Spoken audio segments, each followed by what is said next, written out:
welcome to Pearman Fitness. This is your quick fitness tips with Studiomix in San Francisco, California. Today we're going to focus on stretching.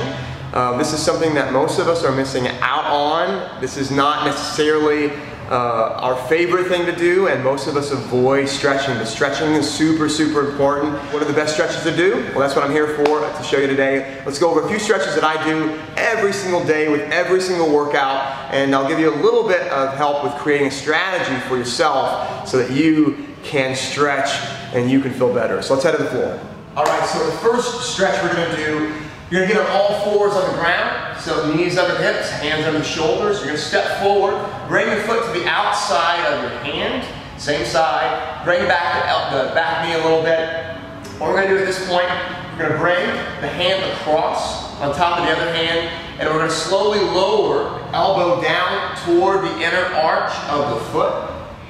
This is a big stretch for that top of the hamstring, getting that space in the groin. When you first do this, if you find a stopping point, the biggest thing to focus on is breathing and relaxing.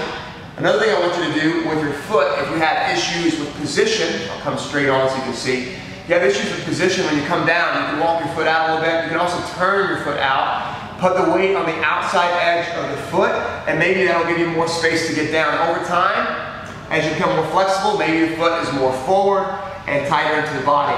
Hip position is really important too. You can spiral in toward the floor and then allow you to come down a little lower. When this becomes easier for you, you can drop both forearms to the ground, spend some time down here.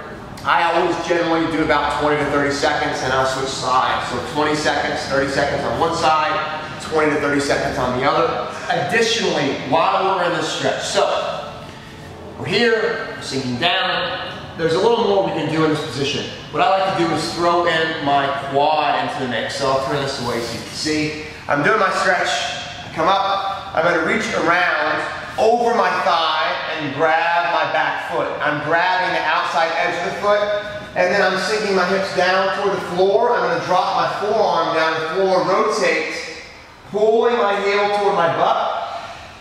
All right, so my favorite stretch to do after a workout is a big kind of split stretch. So what I want you to do is you get on the floor, put your feet down, hands go behind your butt, lift your butt up, press forward, and drive the hips through until you feel a stretch in the inner thigh and the groin. You'll feel stretch from here all the way down to that attachment into the knee, inside of the knee. What I want you to focus on when you're in this position, the first thing is that you want to be tall. You don't want to slouch around your back, but you want to press down through the head of your femur, so press down through your butt. Grow tall, as tall as you can. This is the first kind of important part of the position. The other thing to notice, my legs. I'm going to play around with pulling through the floor with my heels, extending the toes, so play around with that as you're doing the stretch. And also think of spiraling open, so externally rotating the leg as you fall forward into your stretch.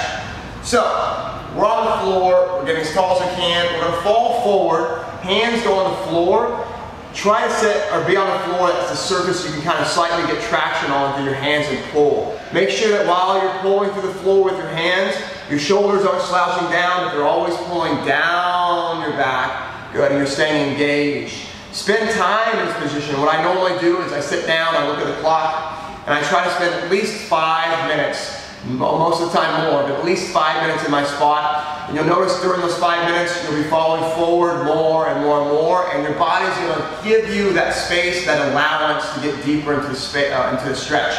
It's important when you're stretching that you breathe, you stay relaxed, and you do these contractile release techniques to kind of override the stretch shortening cycle that kind of protects your body. And when you do that, that's going to let go, let go, let go, and you'll find yourself rolling forward more and more and more. So this is a great stretch to do after your workout, and sometimes even before. So there's a lot to be said about stretching, and there's a lot to be said about why you should be doing it. It's huge, huge, huge. There's a lot of pains that accompany an active person, specifically the knees, the shoulders, the elbows, all this stuff. And generally what I tell my clients is it's not always the case that there's a degenerative issue in the joint.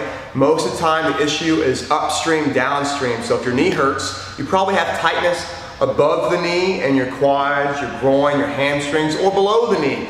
in your calves or in your feet. I myself had a lot of pain on my left knee after college with all the athletics and football and running and lifting, overuse, not stretching enough. Guess what? I had chronic pain in my knee with jumper's knee. Since I've been doing stretching every single day, no pain. In fact, I feel better than I ever have. So stretching is a big, big, big thing. Apply your stretching after your workout. Generally speaking, when I finish, I spend at least 20 minutes stretching. So if you normally stretch before you work out, that's fantastic. If you've never stretched, don't overdo it when you first get into the stretching before workout. Do a little bit, and then do most of your stretching after you're warm in the end. Again, if you've never stretched before, don't be overzealous to begin with. This is a gradual thing, just like you do when you back squat or bench. You're not going to start with 300 pounds. You're going to progress there, so take your time with the stretching. Thanks for joining Pearman Fitness. Try these 2 stretches out. Let me know what you think. We'll see you again soon. Have a great one.